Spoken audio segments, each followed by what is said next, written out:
कर्तव्य आईएएस अकादमी उज्जैन में आपका स्वागत है। आज हम इस वीडियो के माध्यम से भारत के या भारत में किस प्रकार आधुनिक भारत के इतिहास की शुरुआत होती है और किस प्रकार से भारत में एक आधुनिक युग आता है उस पर विस्तार से चर्चा करेंगे। अच्छा, एक चीज और आपको यहां मैं बता दूं कि आपने एक बात सुनी होगी बचपन में ही कि जो तंबाकू होती है ना, वो भारत में अंग्रेज लेकर आए। क्लियर है? मतलब ब्रिटिश वाले लेकर आए। लेकिन क्या ये बात सही है? और अगर सही है तो कितनी सही है? इन सब छोटी छोटी चीजों पर आज हम चर्चा करेंगे और हम जानेंगे। एक और जो हमें बताया गया कि भारत की खोज वास्को डी गामा ने की, नहीं, ये तथ्य भी गलत है। हम इस तथ्य पर भी आज विचार करेंगे और हम समझेंगे कि किस प्रकार से आधुनिक युग आरंभ होता है। क्लियर है? तो आज का हमारा टॉपिक है भारत में यूरोपीय कंपनियों का आगमन। हम इस यूरोपीय कंपनियों में जैसे पुर्तगाली आएंगे, है ना, जैसे ब्रिटिश आएंगे, डच आएंगे, फ्रांसीसी आएंगे, है ना, इन सब लोगों को हम एक एक करके इन कंपनीज को और एक एक करके इनके सारे प्रशासन है, इनकी व्यवस्था है, इनकी व्यापारिक सिस्टम है, इन सबको जानने का प्रयास करेंगे। तो आइए आज हम शुरू करते हैं इस चैप्टर को।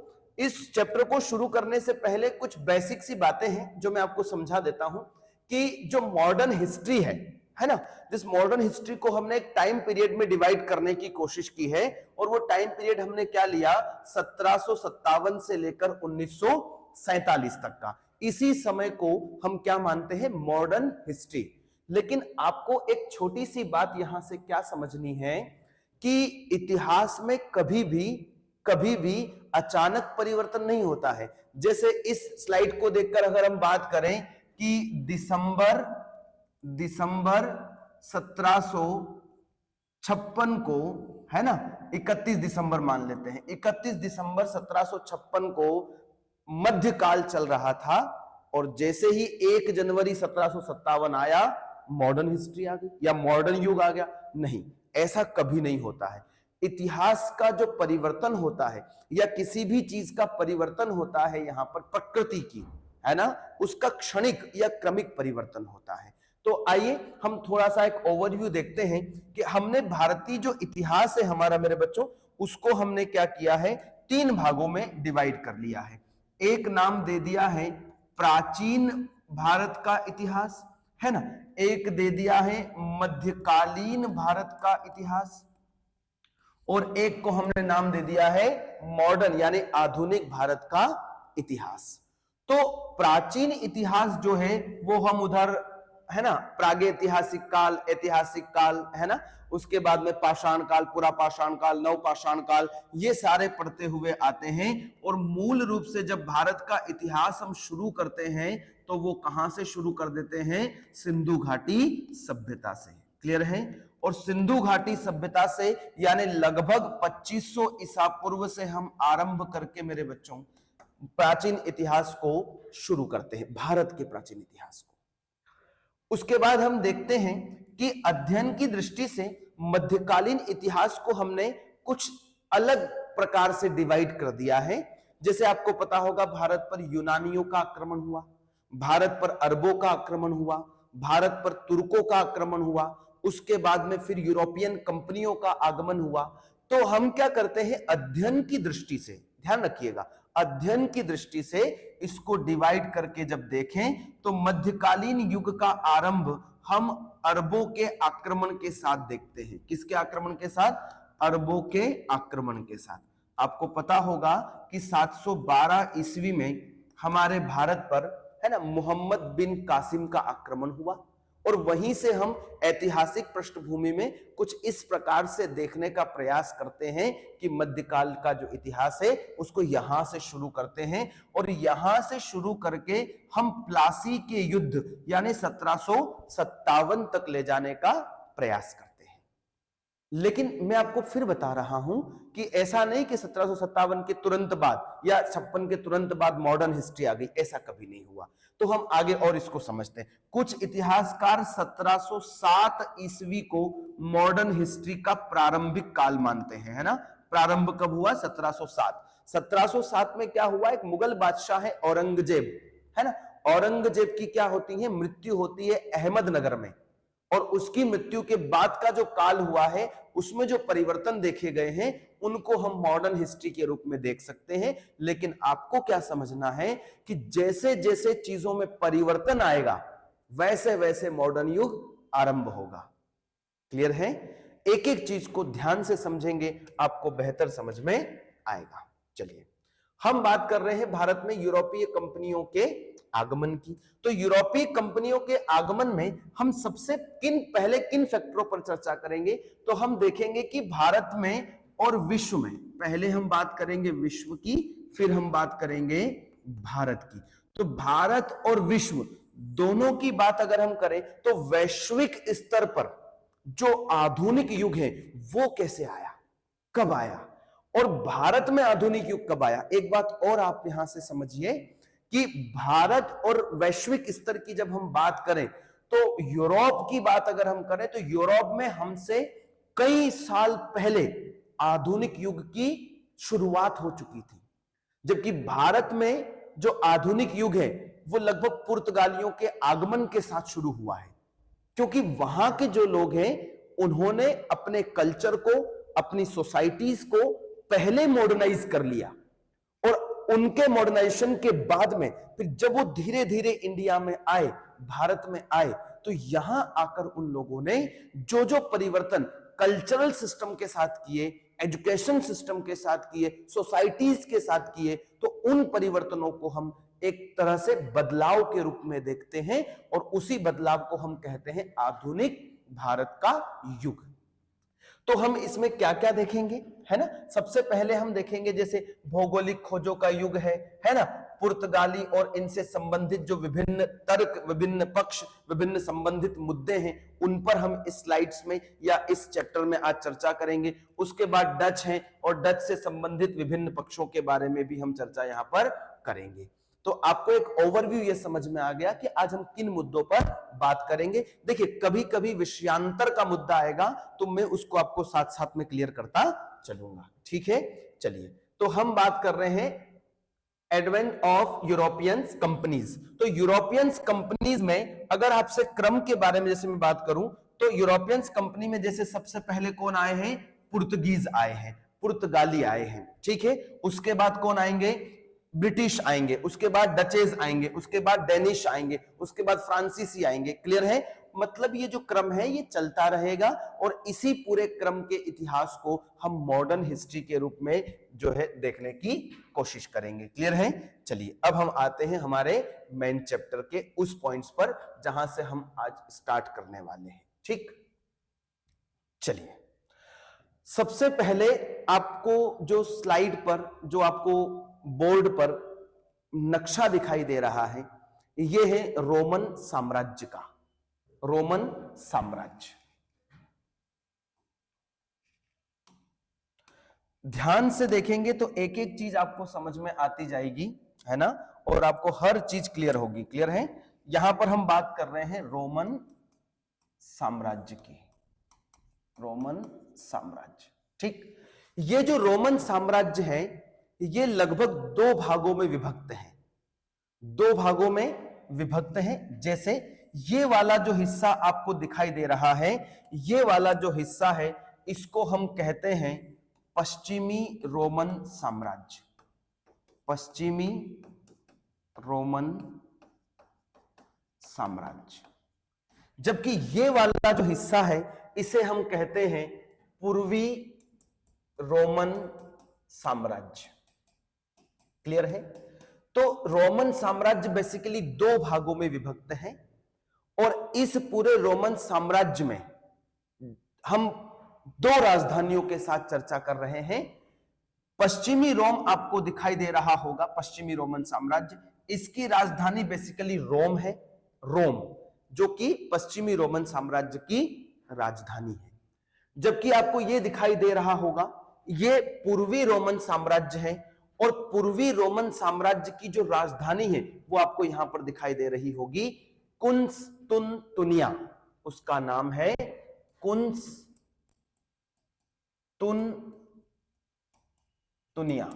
या इसको इंग्लिश में हम कहते हैं कॉन्स्टेंटिनोपल। कॉन्स्टेंटिनोपल, क्लियर है, ये राजधानी है। वैसे पूर्वी रोमन साम्राज्य का एक और नाम है, उसका नाम है बाइजेंटाइन एम्पायर। बाइजेंटाइन एम्पायर या बाइजेंटाइन साम्राज्य। ये आजकल जो कॉन्स्टेंटिनोपल वाला इलाका मैं आपको बता रहा हूं, ये वर्तमान का एक टर्की के आसपास एक जगह है इस्तांबुल, उसका नाम क्या है, इस्तांबुल। ये वही जगह है कॉन्स्टेंटिनोपल। हुआ क्या, ये रोमन साम्राज्य बढ़िया अपना सिस्टम चला रहा है। सिस्टम मतलब राज व्यवस्था, सिस्टम मतलब राजनीति, सिस्टम मतलब कानूनी व्यवस्था, सिस्टम मतलब व्यापार, सब कुछ बहुत अच्छे से चल रहा है। लेकिन हुआ क्या कि 477 एडी में, 477 एडी के आसपास हम देखते हैं कि इस पश्चिमी रोमन साम्राज्य पर जर्मन आक्रमणकारियों का आक्रमण होता है। जर्मन आक्रमणकारी, और जर्मन आक्रमणकारियों द्वारा इस संपूर्ण पश्चिमी रोमन साम्राज्य को विनिष्ट कर दिया जाता है। इसको विनिष्ट करने के बाद हम क्या देखते हैं कि लगभग 1000 साल का समय बीत चुका। लगभग जब जर्मन आक्रमणकारियों ने इस पश्चिमी रोमन साम्राज्य और इसकी राजधानी रोम को विनिष्ट कर दिया, तो उसके लगभग 1000 साल बाद, यानी हम बात कर रहे हैं लगभग 1453 एडी की, 1453 एडी। अब 1453 एडी में क्या हुआ कि इस पूर्वी रोमन साम्राज्य पर भी ओटोमन तुर्कों का आक्रमण हुआ। ओटोमन तुर्क। आपको एक बात और समझना है यहां से कि विश्व में जो उस समय मुस्लिम समुदाय की जो प्रक्रिया है, मुस्लिम समुदाय जो आया, तो वो दो भागों में बनकर पैदा हुआ, या दो भागों में बनकर साम्राज्य बनाने की उन लोगों ने कोशिश की। एक अरबी मुसलमान और एक तुर्की मुसलमान। इसको हमने मध्यकालीन भारत के इतिहास में बेहतर पढ़ा है कि अरबी कौन है ना, तुर्की कौन है। अभी हम वहां चलेंगे तो थोड़ा सा विषयांतर हो जाएगा। अभी सिर्फ इतना समझिए कि जो ऑटोमन तुर्क हैं, ये जो है मुस्लिम या इस्लाम को मानने वाले लोग हैं। और ये जो पूरा रोमन साम्राज्य आपको दिखाई दे रहा है, चाहे पूर्वी रोमन हो चाहे वो पश्चिमी रोमन हो, यहां पर बेसिकली क्रिश्चियन साम्राज्य है या क्रिश्चियन धर्म है, ईसाईयत है। इस वजह से अब क्या हो रहा है कि इस पूरे कॉन्स्टेंटिनोपल और पूर्वी रोमन साम्राज्य पर ओटोमन तुर्कों का क्या हो गया, कब्जा हो गया 1453 एडी में। अब इस पर कब्जा हुआ तो उसका इफेक्ट क्या पड़ा, थोड़ा सा आप समझने का प्रयास कीजिए, तो आपको एक एक चीज यहां से क्लियर होती चलेगी। देखिए, आपको ये विश्व का आपको मैप दिखाई दे रहा होगा, थोड़ा सा समझिएगा, आपको बेहतर समझ में आएगा। ठीक है, इस पूरे इतिहास को हम जब देख रहे हैं तो हम बात किसकी कर रहे हैं मेरे बच्चों, हम बात कर रहे हैं ये रोमन साम्राज्य। ये देखिए, ये वाला जो हिस्सा आपको दिखाई दे रहा है, ये भूमध्य सागर के इर्द गिर्द वाला इलाका है। भूमध्य सागर क्या है यहां पर, भूमध्य सागर। और इस भूमध्य सागर के इर्द गिर्द का जो ये पूरा इलाका है, बेसिकली हम यही समझ सकते हैं कि ये जो है यही रोमन साम्राज्य है। और इस रोमन साम्राज्य को अगर हम डिवाइड कर दें तो ये हो जाता है पश्चिमी रोमन साम्राज्य और ये हो जाता है पूर्वी रोमन साम्राज्य। क्लियर। अब होता क्या था कि इस रोमन साम्राज्य के जो लोग हैं वो बेसिकली इस तरह से चाइना है या इधर पूर्वी एशिया है, इस तरफ वो लोग क्या करते थे, व्यापार करते थे। और उनकी व्यापार की कड़ी संपूर्ण एशिया तक जुड़ी हुई थी। वो अपने सामान का आदान प्रदान, व्यापारिक कार्यविधियां हैं या कार्यक्रम हैं, वो सारे ये लोग जो है रोमन साम्राज्य के करते थे। जब इस तरफ से तो ये लोग भी आकर करते थे इस तरफ व्यापार, और ये लोग भी करते थे। लेकिन अभी मैंने आपको समझाया कि 1453 एडी में 1453 एडी में ये वाला जो हिस्सा है ये दिखाई दे रहा होगा आपको, बेसिकली है ना, पूर्वी रोमन साम्राज्य। इस पर ओटोमन तुर्कों का आक्रमण हुआ और ओटोमन तुर्कों ने इस पर अपना क्या कर लिया, कब्जा कर लिया। इस वजह से क्या हुआ कि इस पूरे इलाके में जितने भी दार्शनिक हैं, व्यापारी हैं, उन सब पर इस्लाम धर्म के व्यक्तित्व का क्या हो गया है, कब्जा हो गया है। और इस कब्जे की वजह से अब ये जो लोग आपको दिखाई दे रहा होगा यहां पर छोटा सा स्पेन और ये पुर्तगाल, हम बेसिकली इन्हीं पर आज चर्चा करेंगे। तो ये लोग अभी इस तरफ व्यापार नहीं कर सकते हैं। क्यों? क्योंकि इस वाले इलाके में जहां से वो जाकर व्यापार करते हैं उस पर तो किसका आधिपत्य हो गया है, ओटोमन तुर्कों का। इस ओटोमन तुर्कों के आक्रमण यानी 1453 की घटना ने संपूर्ण विश्व में एक उबाल सा, एक तूफान सा लाकर रख दिया। और बेसिकली वो जो तूफान आया है वो किस क्षेत्र में आया है, यूरोप क्षेत्र में। तो हम बेसिकली इस चीज को यहीं से समझेंगे कि किस प्रकार से यूरोपियों का भारत में आगमन हुआ। क्लियर?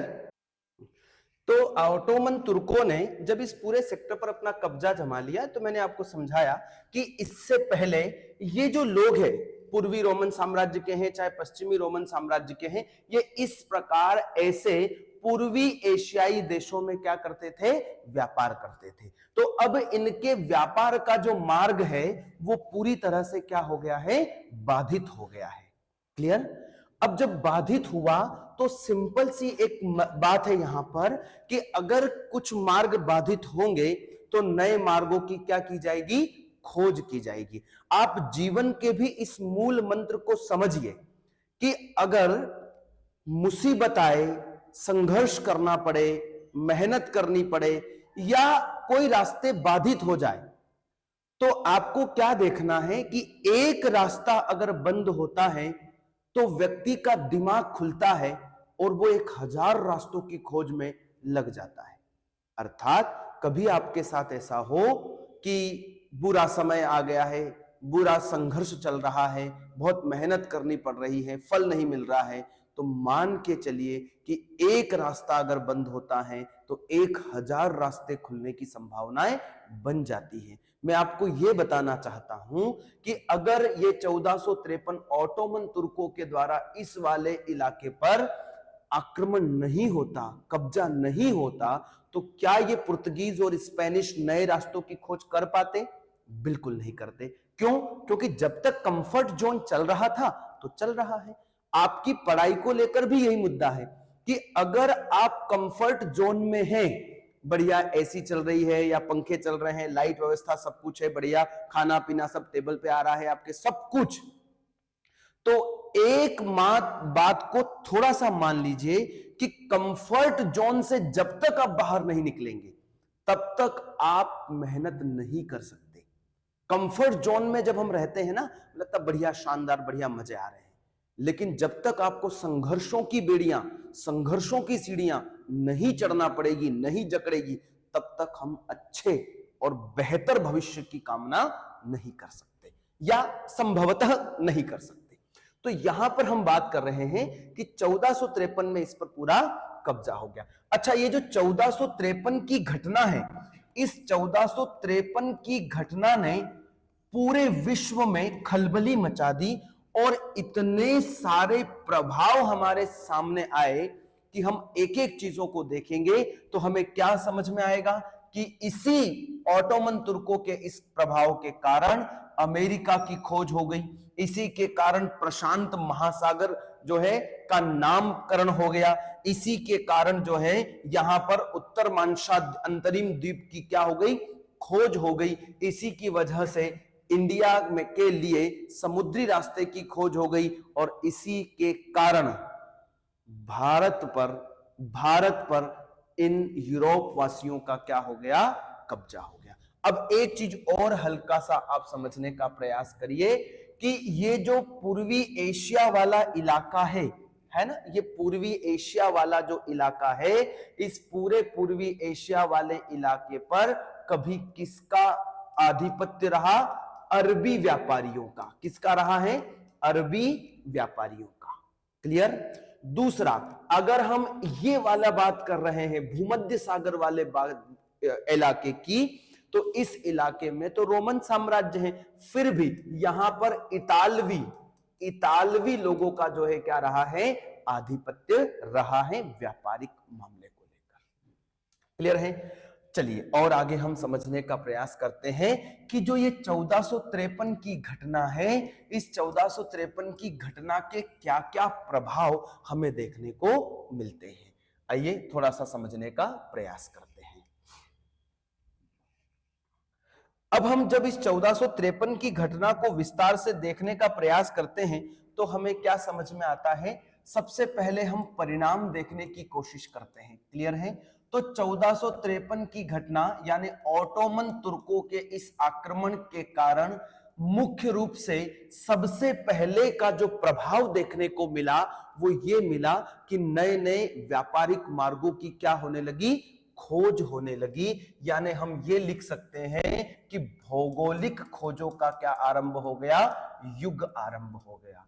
भौगोलिक खोजों का युग।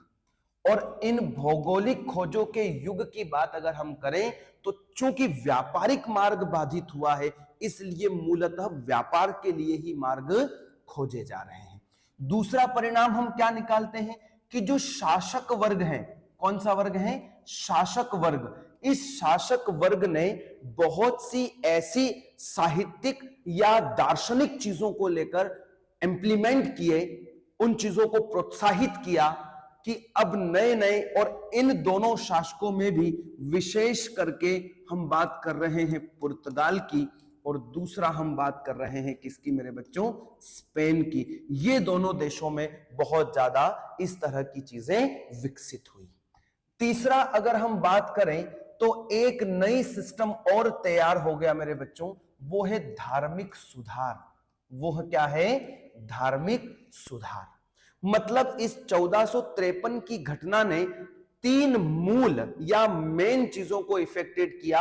एक तो भौगोलिक खोजों का युग आरंभ हो गया, दूसरा शासक वर्गों ने प्रोत्साहन देना शुरू किया दार्शनिकों को, साहित्यकारों को, और तीसरा हम बात करेंगे धार्मिक सुधारों की। अच्छा, एक चीज और आप समझिए कि यही तीन चीजें क्यों हुई, क्योंकि जब हम पॉइंट्स को समझने का प्रयास करेंगे तो हमारे सामने आएगा कि सबसे पहले हम बात करेंगे भौगोलिक खोजों के युग की, उसके बाद हम बात करेंगे इन प्रोत्साहन की, और तीसरा हम बात करेंगे धार्मिक सुधारों की।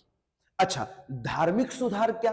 तो धार्मिक सुधार में मैंने आपसे कहा कि वो जो इलाका है, कौन सा? रोमन साम्राज्य वाला।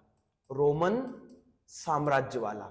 इस रोमन साम्राज्य के जिस भाग पर, पश्चिमी भाग पर किसने अपना आधिपत्य जमा लिया है? ओटोमन तुर्क ने। किसने जमा लिया है? ओटोमन तुर्कों ने। तो ओटोमन तुर्क जो है वो इस्लाम को मानने वाले हैं। किसको मानने वाले हैं? इस्लाम को मानने वाले। क्लियर है? और ये जो ओटोमन तुर्क है, इन्होंने इस्लामीकरण करने की उस इलाके की कोशिश की। तो उस इलाके में जो पहले से ईसाइयत लोग रह रहे थे, जो दार्शनिक लोग रह रहे थे, वो वहां से भागकर, बेसिकली वहां से भागकर उन हिस्सों में गए जिन हिस्सों में उन्हें क्या मिली? शरण मिली। और उनमें जो मूल देश है जहां पर शरण मिली वो था इटली। कौन सा था? इटली। क्यों इटली में ही क्यों शरण? अच्छा, इटली में ही क्यों शरण मिली?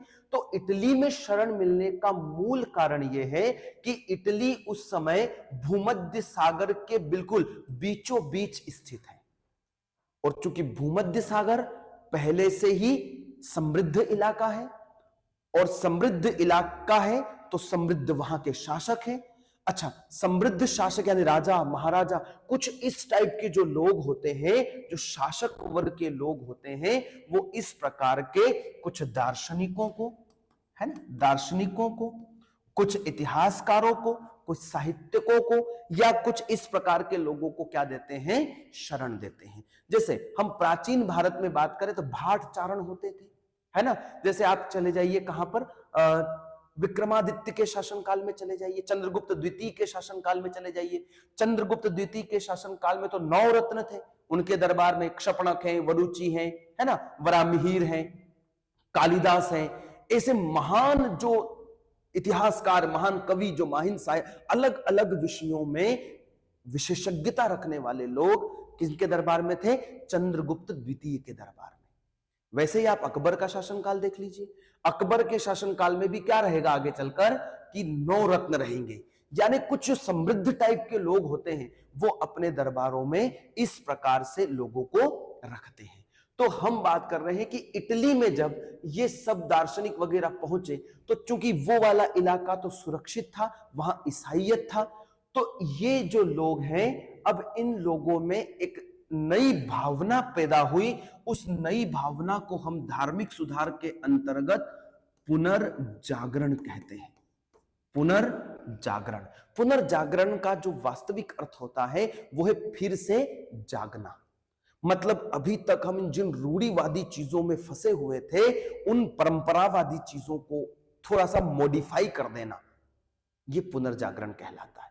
पुनर्जागरण किसी भी विषय में ले लीजिए। पुनर्जागरण जैसे हिंदू धर्म है, हिंदू धर्म में जो पाखंडवाद है, ध्यान रखिए मैं पाखंडवाद की बात कर रहा हूं, अंधविश्वास की बात कर रहा हूं। तो वहां पर क्या है कि जैसे एक बेटे का जन्म चाहिए उनको, भैया पुत्र चाहिए, तो पुत्र प्राप्ति के लिए मन्नत कर ली कि हे देवी जी, हे भैरू महाराज जी, ऐसे करके कि हमारे यहाँ पुत्र हो जाएगा तो हम तुम्हें एक बकरा चढ़ाएंगे, या हम तुम्हें एक क्या बोलते उसको बलि चढ़ाएंगे। तो इस प्रकार का जो अंधविश्वास है, देखिए अब धीरे धीरे क्या होने लगा, कम होने लगा, खत्म होने लगा। तो जब कुछ इस प्रकार की परंपरावादी या रूढ़िवादी चीजें खत्म होती हैं और उनमें तर्क लगाना शुरू करते हैं हम लोग, तो उसे हम कहते हैं जागरण, पुनर्जागरण। और पुनर्जागरण की अगली जो स्टेप होती है मेरे बच्चों, वो कहलाती है प्रबोधन।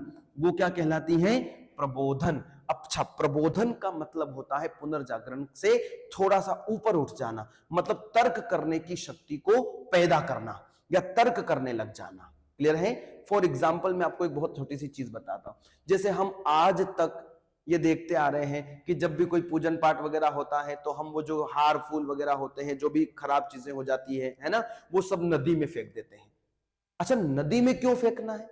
तो नदी में इसलिए फेंकते हैं क्योंकि किसी का पैर नहीं लगेगा और ये परंपरा है। लेकिन क्या कभी किसी ने इस परंपरा को खोजने की कोशिश की कि क्यों नदी को क्यों दूषित किया जाए, नदी को क्यों खराब किया जाए? तो ये जो रूढ़िवादी चीजें हैं, इनसे ऊपर उठना क्यों? देखिए, ऊपर उठना पुनर्जागरण है, ऊपर उठना पुनर्जागरण है, लेकिन उनमें तर्क करना क्या कहलाता है, प्रबोधन। और इसी मामले में हम क्या देखते हैं कि जो क्रिश्चियनिटी है, जो ईसाइयत है, यह 2 भागों में विभक्त हो गया मेरे बच्चों। कितने भागों में? 2 भागों में।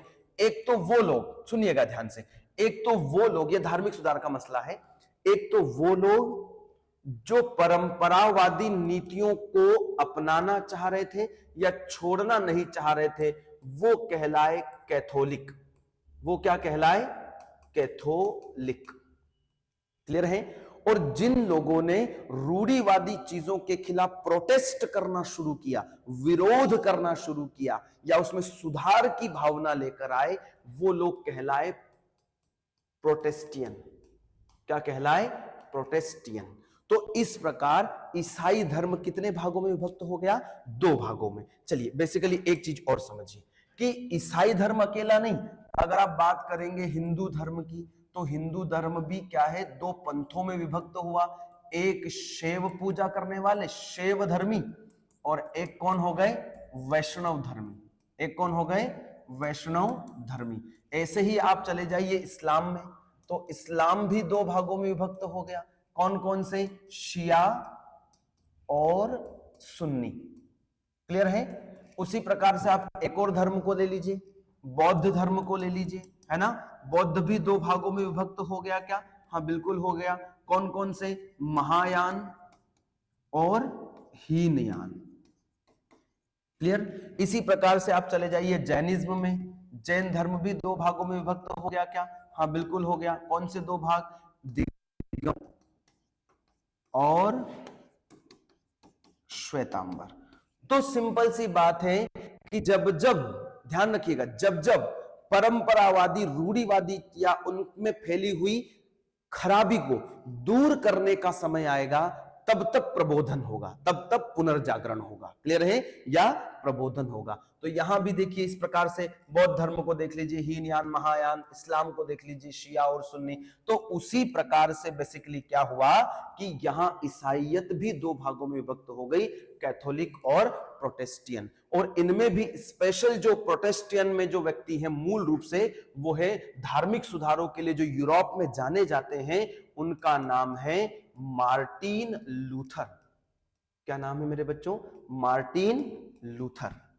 क्लियर है? Martin Luther. बेसिकली एक प्रश्न यहां से यूपीएससी में भी पूछा जा चुका है कि भारत के मार्टिन लूथर कौन है? तो भारत के जो मार्टिन लूथर हैं वो दयानंद सरस्वती हैं। कुछ इस प्रकार के प्रश्न बेसिकली आते हैं। स्टेट पीएससी में कुछ फैक्चुअल प्रश्न भी पूछे जाते हैं इंफॉर्मेशन देकर। जैसे पूछा गया था कि भारत का बिस्मार्क किसे कहते हैं, है ना? भारत का बिस्मार्क। तो आप और हम जानते हैं कि सरदार वल्लभ भाई पटेल को भारत का क्या कहा जाता है? बिस्मार्क कहा जाता है ना? ऐसे ही एक पूछा जाता है नेपोलियन के बारे में, है ना? तो भारत का नेपोलियन किसे कहा जाता है? तो भारत का नेपोलियन कहा जाता है जैसे समुद्रगुप्त को। किसको कहा जाता है? समुद्रगुप्त को। क्लियर है? तो कुछ इस प्रकार के प्रश्नों में यहां से भी पूछा जा सकता है कि भारत का मार्टिन लूथर किसे कहते हैं। तो आप जानते रहिए भारत का मार्टिन लूथर कौन है? दयानंद सरस्वती। क्लियर है? और आगे हम चलते हैं, समझने का प्रयास करते हैं। तो ये जो आप चीजें देख रहे हैं, इनमें हम सबसे पहले बात करेंगे किसके बारे में? सबसे पहले बात करेंगे भौगोलिक खोजों के युग के बारे में। किस पर बात करेंगे? भौगोलिक खोजों के युग के बारे में। एक एक करके आप समझते जाइए। तो हम अब देखते हैं कि भौगोलिक खोजों का युग जो है वो किस प्रकार से आरंभ हुआ। चलिए, सबसे पहले आप क्या देख रहे होंगे? ये आपको दिख रहा होगा, ये नॉर्थ अटलांटिक ओशियन है ना?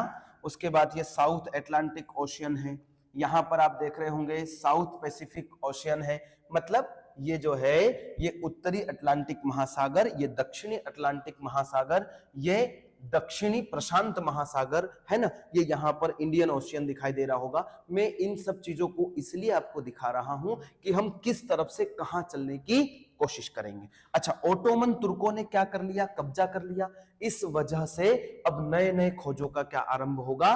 युग आरंभ होगा। अब सबसे पहले हम बात करें तो ये वाला जो दो देश आपको दिखाई दे रहे हैं, एक पुर्तगाल और दूसरा स्पेन।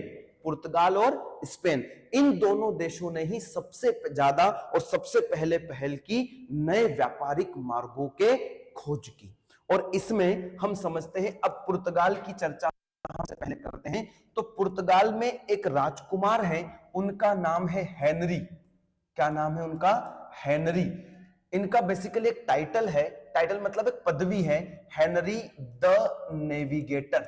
Henry the navigator.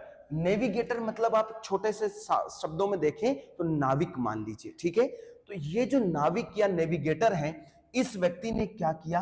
ये आपको दिखाई दे रहा होगा अफ्रीका। ये बेसिकली क्या है?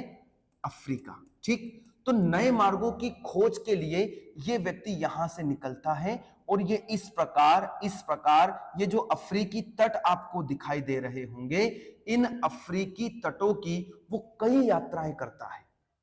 और कई यात्राएं करने के बाद उन यात्राओं के साथ वो इस पूरे अफ्रीकी तटों का मैप तैयार करता है। यहां से प्रश्न आपकी एग्जाम में पूछा जाएगा कि अफ्रीकी तटों का मैप तैयार करने का जो काम है वो किसके द्वारा किया गया? तो वो किया गया हेनरी द नेविगेटर द्वारा। तो अफ्रीकी तटों की कई यात्राएं वो व्यक्ति करता है और कई यात्राएं करने के बाद वह जो है इस अफ्रीकी तट का क्या तैयार करता है? मैप तैयार करता है। लेकिन वो इससे आगे नहीं बढ़ पाता है। क्यों? क्योंकि यहां जो इलाका है ये भयंकर तूफानों वाला इलाका, बार बार समुद्र की लहरें उठ रही हैं। इस कारण ये व्यक्ति यहां तक आया लेकिन इससे आगे नहीं पहुंच पाया। Henry the navigator. तो प्रश्न यह भी पूछा जाएगा कि ओटोमन तुर्कों के आक्रमण के बाद जो पहली पहल पुर्तगाली ने की है नए खोज के लिए, नए व्यापारिक मार्गों की खोज के लिए, तो वो व्यक्ति कौन है? Henry the navigator. Henry the navigator. Clear है? उसके बाद एक दूसरा व्यक्ति पुर्तगाल का, ये ध्यान रखिए, दूसरा व्यक्ति है जो लगभग ध्यान रखेंगे 1487 1487 एडी में निकलता है। उसका नाम है बार्थोलोमियो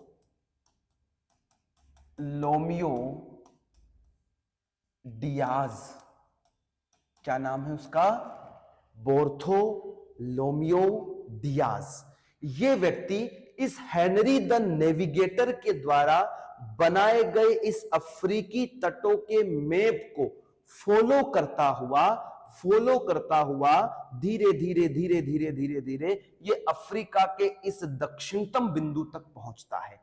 अफ्रीका के दक्षिणतम बिंदु तक पहुंचता है। और जब ये व्यक्ति यहां पहुंचता है तो यहां पर उसे बहुत तूफान, समुद्र में बहुत तूफान टाइप का दिखाई देता है, और इस कारण उसने इसका नाम रख दिया तूफानी द्वीप, या हम देते हैं केप ऑफ गुड होप। तो आपसे प्रश्न पूछा जाएगा कि केप ऑफ गुड होप की जो खोज है वो किसने की? केप ऑफ गुड होप की खोज किसने की? और दूसरा ये पूछा जाएगा कि केप ऑफ गुड होप जो है ना, वो कहां पर स्थित है? तो वो अफ्रीका के दक्षिणतम बिंदु के रूप में स्थित है, और इसकी खोज बार्थोलोमियो डियाज नाम के पुर्तगाली यात्री ने की है। क्लियर है? अब जब ये सब चीजें चल रही थी तो जस्ट साइड में बैठा हुआ भाई, नाम क्या है इसका? स्पेन। क्या ये शांति से बैठेगा? क्योंकि ये भी समृद्ध टाइप का इलाका है और ये भी नए व्यापारिक मार्गों की खोज में लगा हुआ है। तो इसने बेसिकली क्या किया, ध्यान रखिएगा, एक इटालियन व्यक्ति, सुनिए ध्यान से, एक इटालियन व्यक्ति, समय क्या है? समय अगर हम देखें तो 1492 का समय है, 1492 ईस्वी का। और एक इटालियन व्यक्ति है, उसका नाम है कोलंबस। क्या नाम है इटालियन व्यक्ति का? कोलंबस। 1492 में स्पेन ने स्पॉन्सर किया, हायर किया।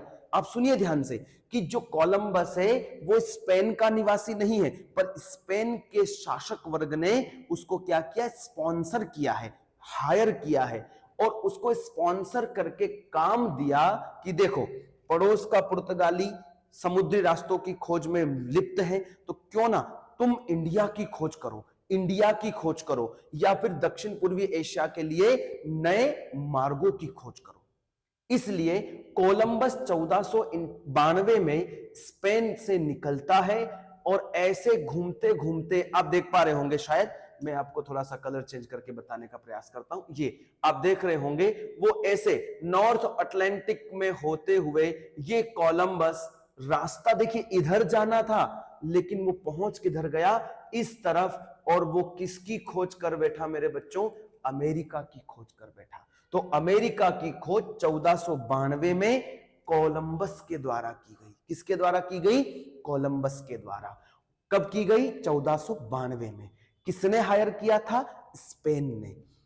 किसकी खोज की? अमेरिका की। अब जब ये वहां गया तो उसने क्या देखा? जो वहां का इलाका है, जो वहां के लोग हैं, उन लोगों को देखकर उसे लगा कि हां, अब मैं इंडिया ही पहुंच गया हूं, और उसने अमेरिका के उन लोगों को इंडियन कहा। क्लियर है? और उसे लगा कि मैं इंडिया ही पहुंचा हूं, लेकिन वो गलत जगह पहुंचा, और कौन किसकी खोज करके बैठा? अमेरिका की। लेकिन ध्यान रखिए, अमेरिका की खोज कोलंबस ने की है, लेकिन आप क्या देखेंगे कि अमेरिका का जो नामकरण है अमेरिका, वो एक दूसरे यात्री के कारण हुआ है। उसका नाम है अमेरिगो वेस्पुस्सी। क्या नाम है उसका? अमेरिगो, मैं लिख देता हूं यहां पर, अमेरिगो वेस्पुस्सी। इसी व्यक्ति के कारण अमेरिका का क्या नामकरण हो गया? अमेरिका। ये चूंकि बाद की घटना है, हम उस पर और आगे चलकर चर्चा करेंगे। क्लियर है?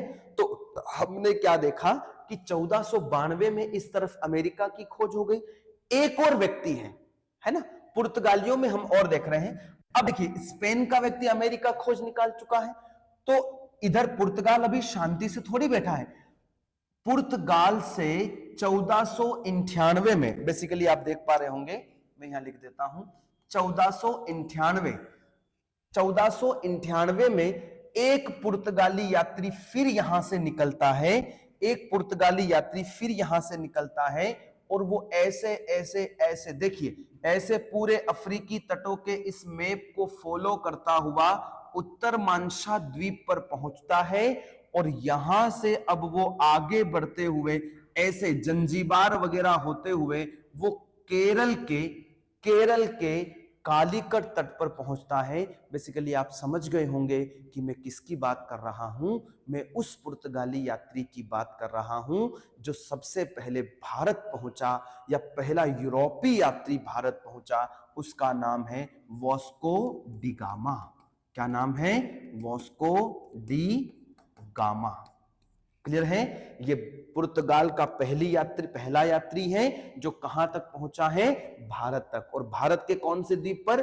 कालीकट तट पर। क्लियर है? अब सुनिए ध्यान से, ये यात्री जब इधर से पहुंचता है तो देखिए समुद्री रास्ते से ये भारत पहुंचा है, इसलिए प्रश्न पूछा जाता है कि समुद्री रास्ते से भारत की खोज करने वाले यात्री का नाम बताइए। तो वो व्यक्ति कौन है? Vasco D gamma. Vasco D gamma 1498 में कहां पहुंचता है? वो पहुंचता है हमारे इंडिया में। और इंडिया में जब वो आता है तो कालीकट तट पर जब वो पहुंचता है तो यहां पर एक हिंदू राजा था जमोरिन, उसकी पैतृक उपाधि थी जमोरिन। उस व्यक्ति ने इस वास्को डी गामा का भव्य स्वागत किया।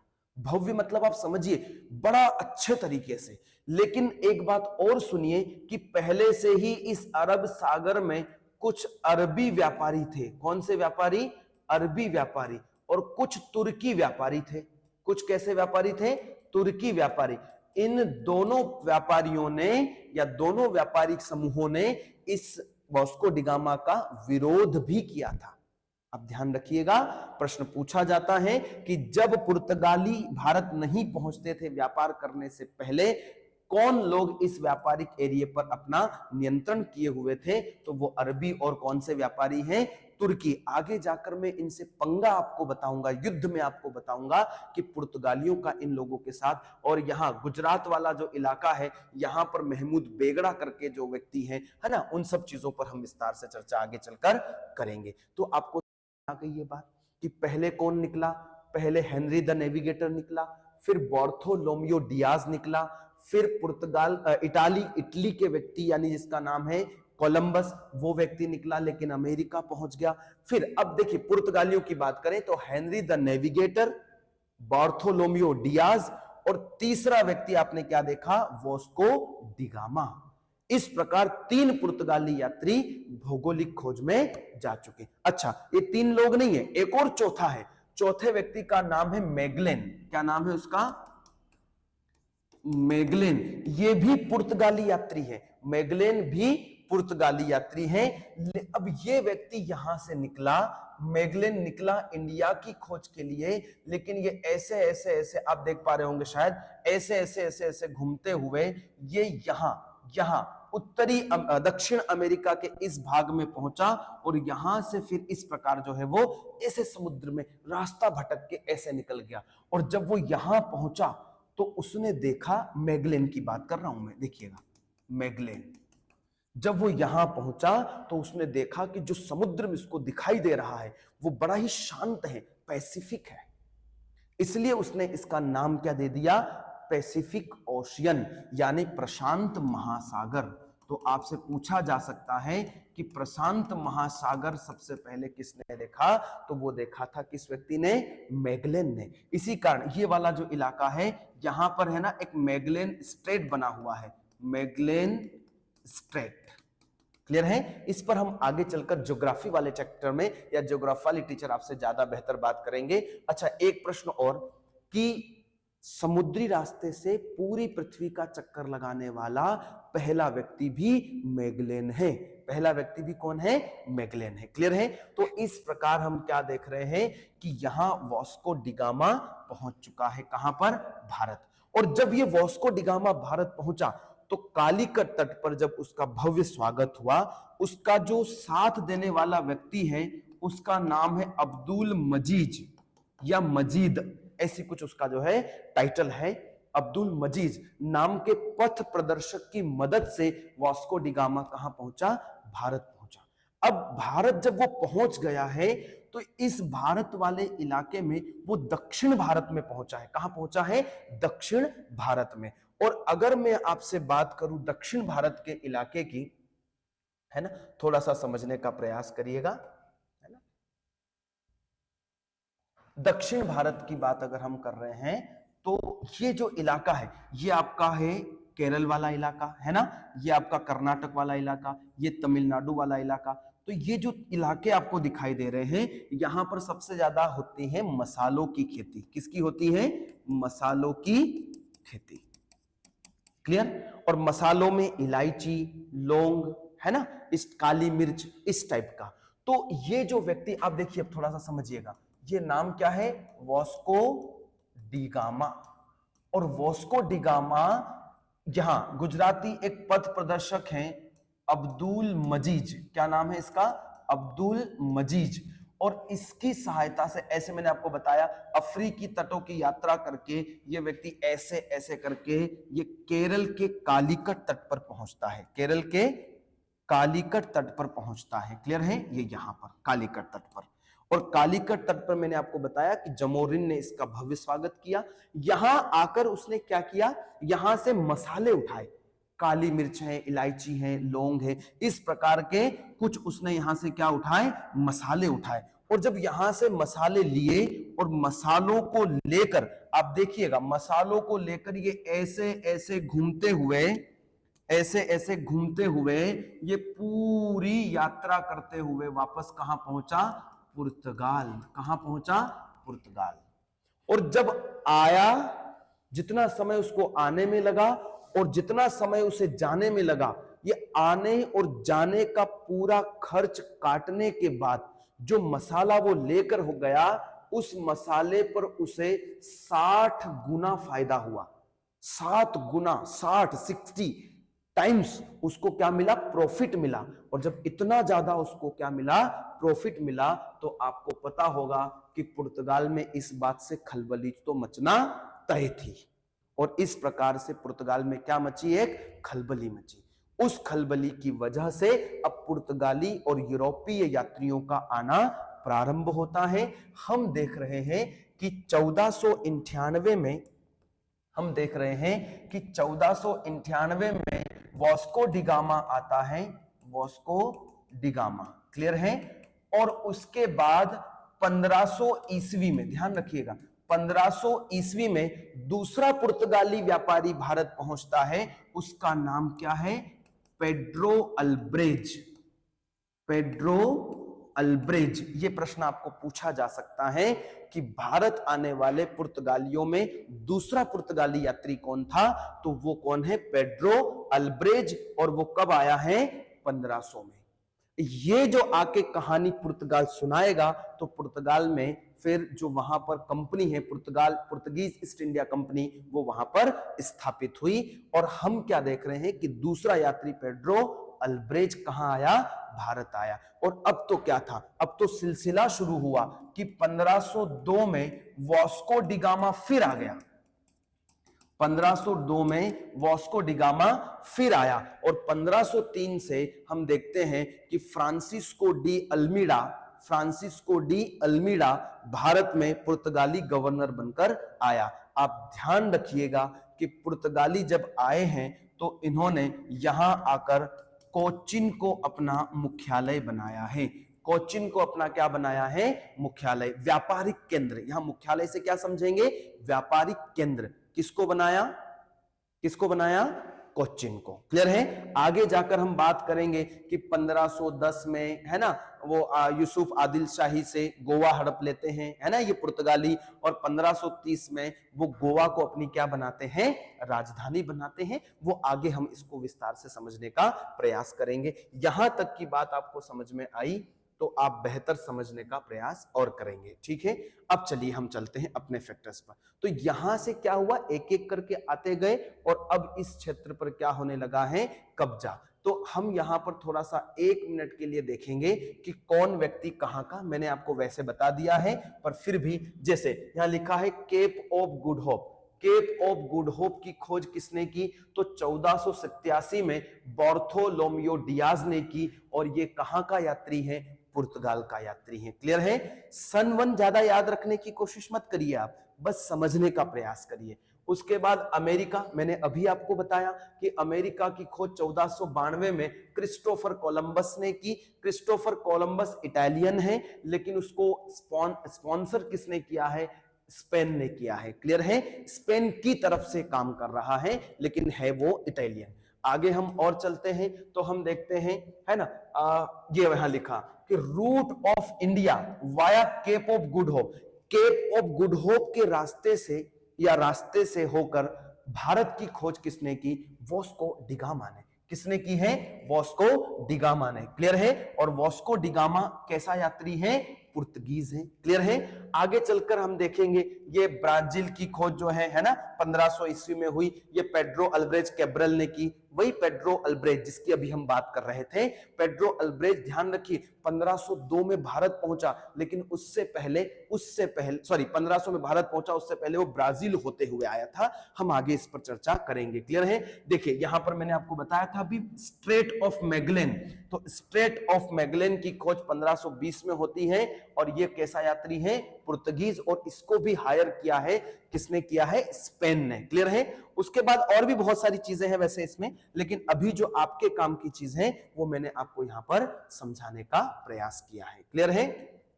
चलिए अब हम बात कर रहे हैं पुर्तगाली कंपनियों की। पुर्तगाली कंपनियों की, तो भारत में जितनी भी व्यापारिक कंपनियां आई हैं उनमें यूरोपीय कंपनियों में सबसे पहले जो आए हैं वो पुर्तगीज आए हैं, पुर्तगाली आए हैं। क्लियर है। तो हम इस पे पढ़ेंगे इनके किन किन फैक्टर पर हम बात करने वाले हैं। तो पहला फैक्टर आप देखिए जरा, यहां पर हमने इसके पहले फैक्टर को इस तरीके से इंडिकेट करने की कोशिश की है कि हम पढ़ेंगे सबसे पहले इनके आने का क्रम, इनके आने का क्रम। क्लियर है। तो आने का क्रम बेसिकली अभी हमने समझा, आने का कारण भी हम समझ चुके हैं। अच्छा कारण क्या था, कारण मैंने आपको बताया, एक कारण तो व्यापारिक कारण है, व्यापारिक उद्देश्य है। दूसरा हम ये भी कह सकते हैं कि एक धार्मिक कारण भी है। इसी वजह से वो ईसाइयत का क्या करने आएंगे, प्रचार प्रसार करने आएंगे। फिर हम प्रमुख पुर्तगाली गवर्नर्स को पढ़ेंगे, जिसमें फ्रांसिस्को डी अल्मीडा है, अल्फांसो डी अल्बुकर्क है, दूसरा गवर्नर जनरल है पुर्तगाली। फिर नीनो डी कुन्हा है ना, इन लोगों को पढ़ेंगे।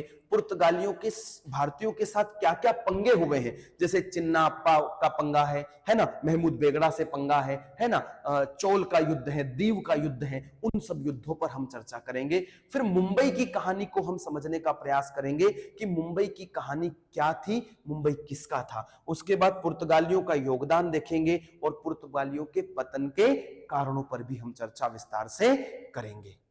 ठीक है।